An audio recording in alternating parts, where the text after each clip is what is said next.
So Max Johnson transferring, Jake Johnson decommitting. I don't have much to say on Jake.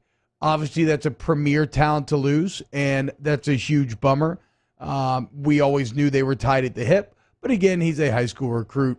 So I'm not going to waste too much emotion there because you don't really know what you're losing exactly there. In Max Johnson, you have a very clear idea of what you're losing. And in my opinion, Jake, just being frank, there is no way to spin this as a positive. It is not a positive. Make no mistake about that. It's a bad blow. And yesterday I tweeted that Max Johnson, that I think that he's a beast and that this sucks, but I get it from Johnson's perspective. And a lot of people were like, a beast, even smart, sports minds that I respect, a beast, or I don't even think he was that good. And the thing is, man, I just think that the entire Max Johnson conversation has proven how lost we've become in terms of perspective. Here you have a quarterback that has a true sophomore, threw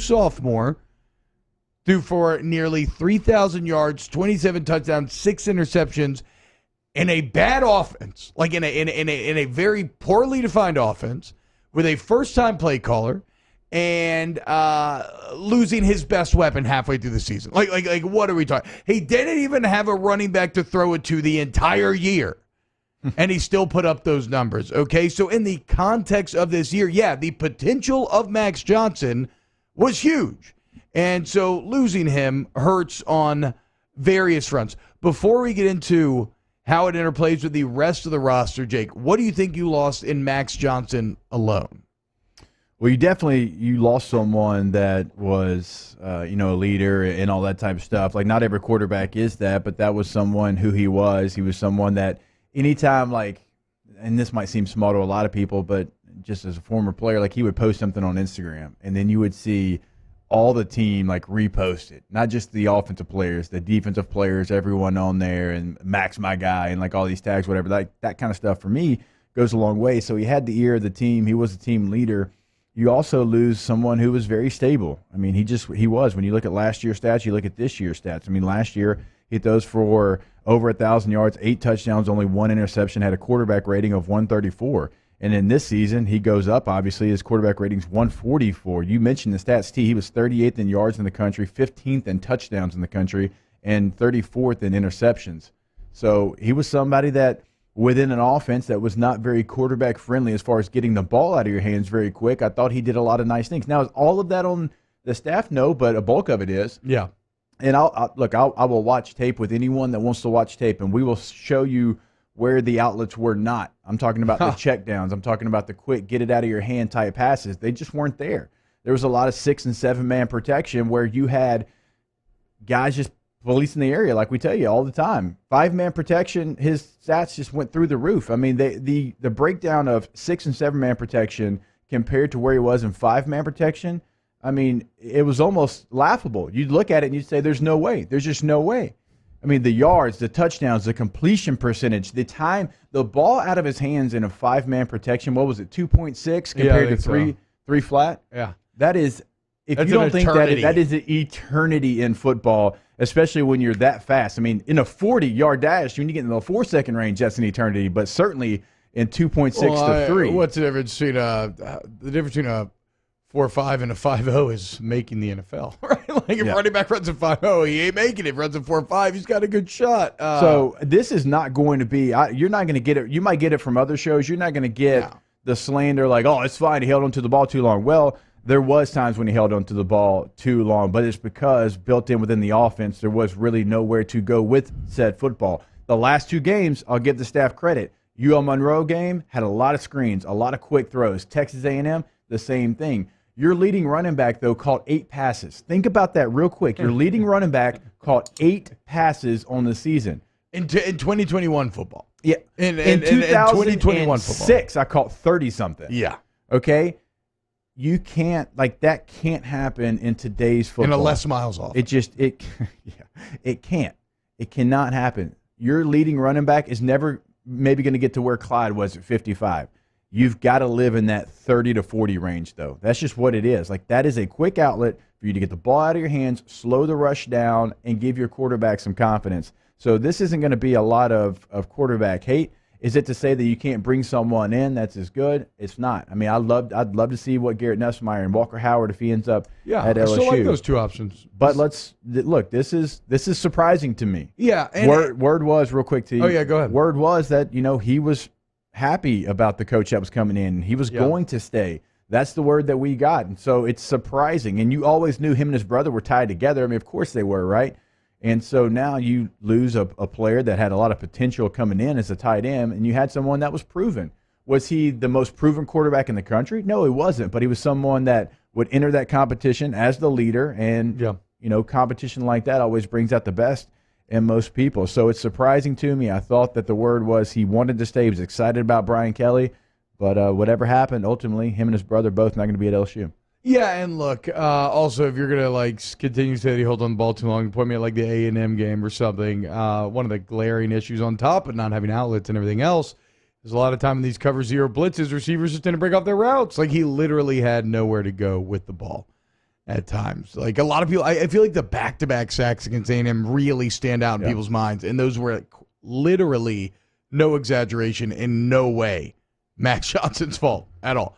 Okay, so again, I don't even know if Max would have for sure won the job next year, though. And so that's where this gets interesting, is that when you talk about the quarterback room, so even if you're not as high on Max as we are, Jake, what we all can agree on as football fans is that when you talk about the quarterback room, you need to hold on to as many of these guys as you can. And not just from a pure functional standpoint, which LSU now finds himself in a pure functional need, but it's a position where nothing is guaranteed.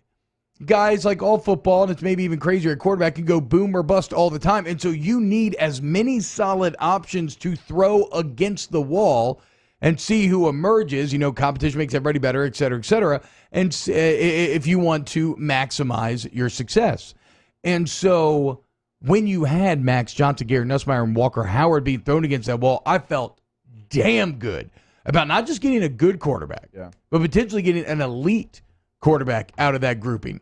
Obviously, you take the most experienced member out of that crew, a guy who has a very solid early career base of play and statistics on which to build. That entire idea, that entire theory of throw them all against the wall, that takes a massive hit. So even if you don't love Max Johnson individually as the player, you can see the impact that it has on the quarterback competition as a whole going into next year. Now, Jake, unless you have anything to add there, what do you want to do? What do you do about the bowl game? Because Max leaves you in a bad spot. Yeah. And I understand you have to do what's best for you, but you leave your team in a bad spot. And you saw some players yesterday on Twitter, current players, say next man up. I'm sure they're like, man, we're about to play a bowl game. We have no scholarship quarterbacks unless you burn Nussmeier's red shirt. Don't burn Nussmeier's red shirt. Not for a Texas Bowl against Kansas State. That's not diminishing what a bowl game is. It's not talking bad about Kansas State or the Texas Bowl, but it's the Texas Bowl. Don't do that. If you saved Garrett Nussmeier in the regular season in the SEC, why in the world would you burn his red shirt against Kansas State in a Texas Bowl? Because we got to get them Wildcats, bruh! That's not. Look, you've got walk-ons available. You have John Trey Kirkland, and look, that's a serious thing. You have John Trey. We've all seen him play at Lutcher. We've all seen him be able to spin the football. I was at a football camp with him this summer. There was no quarterbacks there. He became the quarterback. He threw 400 passes, and all of them were on the dime. The guy can throw the football. You come up with 15 to 20 plays. Hey, John Trey, here's what you've got. We're going to run a lot of quarterback power, a lot of Q power, a lot ofQ counter, and we're going to ride with it. Just make up Lamar Jackson based I would offense. much rather LSU do that than extreme. Burn Garrett Nussmeier's red shirt in this game. Do not create a package. You can have the walk-on quarterback come in. John Trey can have his own plays. That's the way you do it. Kind of fun. You've got Ty Davis Price to hand the football off to. Oh, Wildcat. We go Wildcat with absolutely. TDP. You absolutely- a little tongue in cheek. just better but yes. snap, though, this Yeah, time. just practice it. We'll just Better practice it snap. more this time. We'll get it locked up this I mean, time. I don't really know anybody that would disagree, and if you would, I'd love to have that conversation with you. Don't burn Garrett Nussmeier's red shirt. Hell You saved it no. for a reason. Within SEC play, you're not going to burn it for a Texas Bowl. Yeah, I agree with you there. And now, last thing on the Max situation here, and then next time we'll get into the other news. At the end of the day, I don't think it's very hard to understand why Max is leaving. And actually, I don't think it's because he's afraid of competition. Now, I'm not saying that a guy like Walker Howard, the 5-star freshman coming in, I'm not saying that that's not a factor, because all decisions are amalgamations of a lot of different kind of influences, right?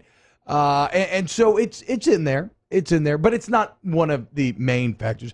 I mean, Jake, is it really hard to understand why Max would maybe feel like it's time for a fresh start, right? Think about his experience since he has been here. It has been utter chaos. He thought he was committing to the national championship. His champions, he's going to have some stability. Miles Brennan going to start. He could sit there and learn. And since he's been here, he's experienced 2 years of 500 football. He's experienced just an endless parade of different coaches coming in and out. He's experienced a constant negative feeling and noise surrounding the program, the news cycle, and himself. And and because of his potential, I'm sure there's a lot of schools up in his ear telling him, hey, man, look, they're starting over. Who knows what's coming? Just come here. We're stable. We're good. I mean, it could be like Texas, Ole Miss. I mean, the list goes on. Everybody's looking for quarterbacks, and you are tripping. And this is probably the greatest commentary that we have on our point on Max, is that he's going to be a hot commodity on the transfer portal market. Like, he has a lot of good tape out there. So I get why Max is leaving. It has been chaos his 2 years here. This is one of the reasons why you brought Brian Kelly in, because of how chaotic it has been. Okay, we can add on that when we get back, Jake, if you want to, and then we'll get into this other news as well. Keep it locked. Continue to dive into all this crazy LSU news here on Off the Bench.